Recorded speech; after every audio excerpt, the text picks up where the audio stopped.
Hello students, welcome to AIM Pariksha. This is your one-stop solution for all government job preparation. And इस series में हम अपने daily current affairs discuss करेंगे. आपको daily current affair videos इसमें provide की जाएंगी और साथ के साथ ही आपको डेली करंट अफेयर्स जो पीडीएफ फाइल है, शीट है, वो भी ऐप पे प्रोवाइड की जाएगी. और ये जो करंट अफेयर्स हैं ये उस हिसाब से डिजाइन किए गए हैं that if you are preparing for any government job like for SSC, banking, defence या फिर आरबीआई या फिर अदर गवर्नमेंट जॉब्स की आप प्रिपरेशन कर रहे हैं, so these current affairs and these video series would be very helpful for you. So we'll be starting from 1st December. Today is 1st December और आज के जो इंपॉर्टेंट करंट अफेयर्स हैं उनको डिस्कस करेंगे. और ऐसे डेली करंट अफेयर्स सीरीज में हम डेली के जो करंट अफेयर्स होंगे उनको डिस्कस करेंगे. ये जो करंट अफेयर्स हैं इसको मल्टीपल सोर्सेज से रेफर किया गया है, जैसे कि newspapers, the Hindu, Indian Express या फिर websites like PIB, press information bureau. So उन सारे सोर्सेज से जो रेलेवेंट इंफॉर्मेशन है उस इंफॉर्मेशन को इस शीट में डाला गया है और उस हिसाब से इसको डिजाइन किया गया है. Right, so come we will start our first lecture. जो फर्स्ट न्यूज है हमारी, this is government of India launched 20 critical minerals worth rupees 45,000 crore rupees. अब ये जो मिनरल्स हैं इनकी ऑक्शन जो है ये गवर्नमेंट ने की है. इसके पीछे का मेन टारगेट क्या है, that we have announced that till 2070 हमारा जो यहाँ पे जो कार्बन रिलीज हो रहा है इसको बिल्कुल जीरो कर लिया जाएगा. हमारा जो टारगेट है दैट इज जीरो पोल्यूशन.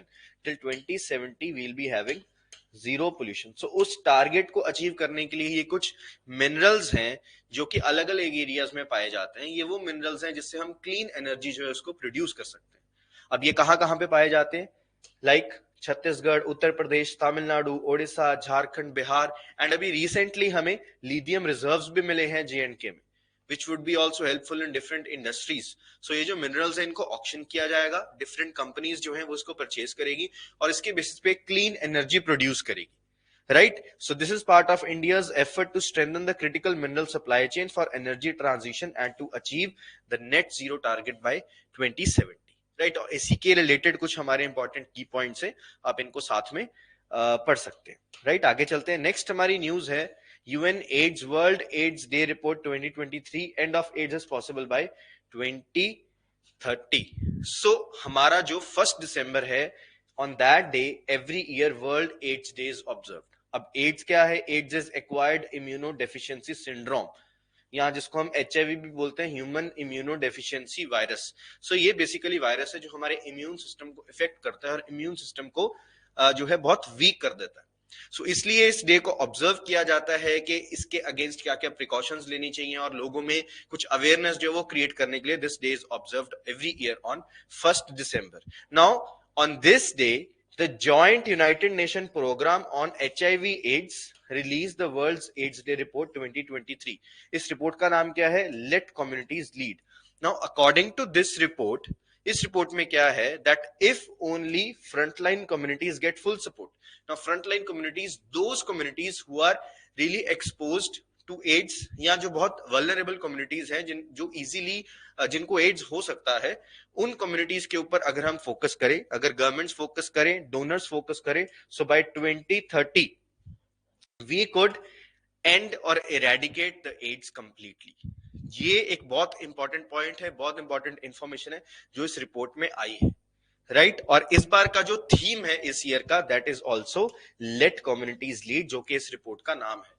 अब डेज के साथ साथ उसकी थीम्स भी बहुत इंपॉर्टेंट होती हैं, बिकॉज एवरी ईयर ऐसे अलग अलग डेज पे जो थीम्स है वो चेंज होती रहती है और जो हमारे अपकमिंग एग्जाम्स हैं उनमें यही सारी चीजें जो हैं उनके ऊपर फोकस किया जाता है, उनको पूछा जाता है.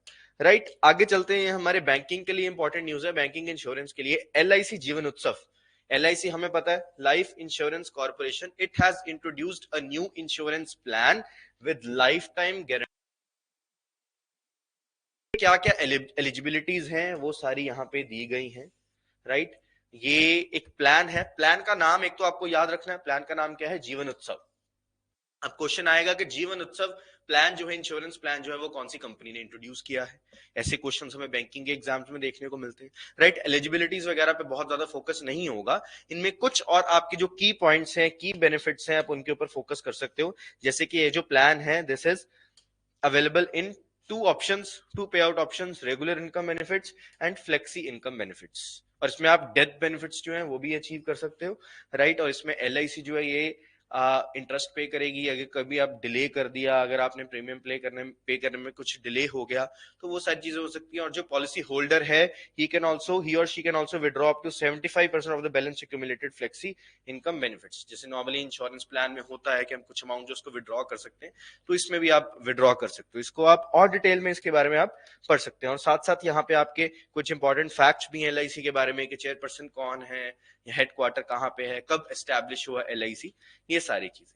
आगे चलते हैं। नेक्स्ट इंपॉर्टेंट न्यूज है, इसरो के scientist VR Lalitha Ambika honoured with France chevalier award. अब ये फ्रांस का शिवेलियर अवार्ड, इसका पूरा नाम क्या है, शिवेलियर डी ला लीगन डी ऑनर। ये जैसे इंडिया में भारत रत्न का अवार्ड दिया जाता है, एक ऑनर है, this is basically an honour, a civilian award. So उसी तरह का फ्रांस का ये सिविलियन अवार्ड है, जिसको हम highest civilian award of France भी बोलते हैं।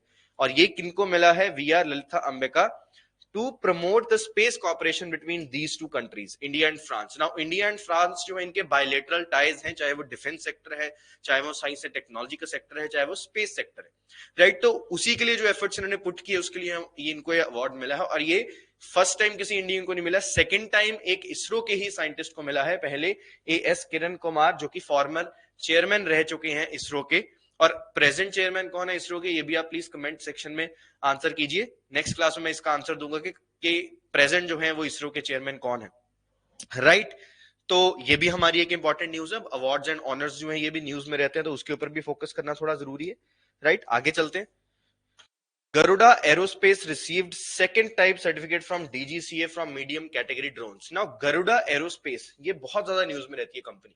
ये एक प्राइवेट कंपनी है, Chennai Tamil Nadu based private company है, जो कि ड्रोन्स को मैन्युफैक्चर करती है। अब ड्रोन्स में इनका एक बहुत फेमस ड्रोन है एग्रीबॉट। ये बेसिकली एग्रीकल्चर के लिए यूज किया जाता है। एग्रीकल्चर में जैसे जो फर्टिलाइजर सप्लाई किए जाते हैं, उसके लिए ये ऐसे these kinds of drones are used. So अब अगर कोई भी कमर्शियल लेवल पे अगर कोई भी ड्रोन जो है उसको आपने फंक्शन करवाना है, then you need license. Private drones आप उड़ा रहे हो, अगर नो ड्रोन जोन है वहां पे आप उड़ा सकते हो, there is no problem. But अगर आप किसी ड्रोन से कोई कमर्शियल एक्टिविटी करो, जैसे ये agriculture, this is a commercial activity, right, तो उसके लिए you need license from DGCA। What is DGCA now? Director general of civil aviation. जितनी भी प्राइवेट कंपनीज हैं, प्राइवेट ये आपके एयरलाइंस हैं, ये सारी के सारी जो एयरलाइंस हैं, चाहे वो हेलीकॉप्टर्स हैं, चाहे चॉपर सर्विस है, चाहे हेली टैक्सी की सर्विस है, वो सारी DGCA से ही लाइसेंस जो है उसको लेते हैं, राइट। तो ये बहुत इंपॉर्टेंट न्यूज है। ये वैसे this particular news is not that important, but ये मैंने क्यों डाली, क्योंकि मुझे गरुड़ा एयरस्पेस और DGCA के बारे में आपको बताना था। ठीक है, आगे चलते हैं। Next is Nobel peace prize winner Henry Kissinger passed away at 100. Now these type of news, इनको क्या बोलते हैं, obituary. Obituary is basically death news. तो हमें कई बार देखने को मिल जाती है न्यूज, अगर कोई भी इंपॉर्टेंट पर्सनालिटी है, इंपॉर्टेंट पर्सन है, इफ ही और शी इज पास्ड अवे, तो उनके बारे में और उनकी फील्ड के बारे में पता होना बहुत ज्यादा जरूरी है। मैक्सिमम क्वेश्चन जो उनके फील्ड से पूछे जाते हैं कि ये पर्सन जो है ये कौन सी फील्ड से बिलोंग करता था, ठीक है। अब ये किस फील्ड से बिलोंग करते थे? He was basically an army man. ये US army counter intelligence corps के पार्ट रह चुके हैं from 1943 to 46, and also as captain of military intelligence reserve from 46 to 49, right. And he also served as a faculty, एक teacher की तरह उन्होंने काम किया था हार्वर्ड यूनिवर्सिटी में 54 से 71 तक, both in department of government and centre of international affairs. तो इनकी जो भी कंट्रीब्यूशन रही है towards civil and military administration, उसकी वजह से इनको नोबेल पीस प्राइज भी मिला था, right? And he basically belonged to Germany. He was born in Germany. Later his family shifted to US in 1938 during the time of World War II. उससे पहले, और उसके बाद he served in US Army. He also served as Secretary of State for US and also National Security Advisor.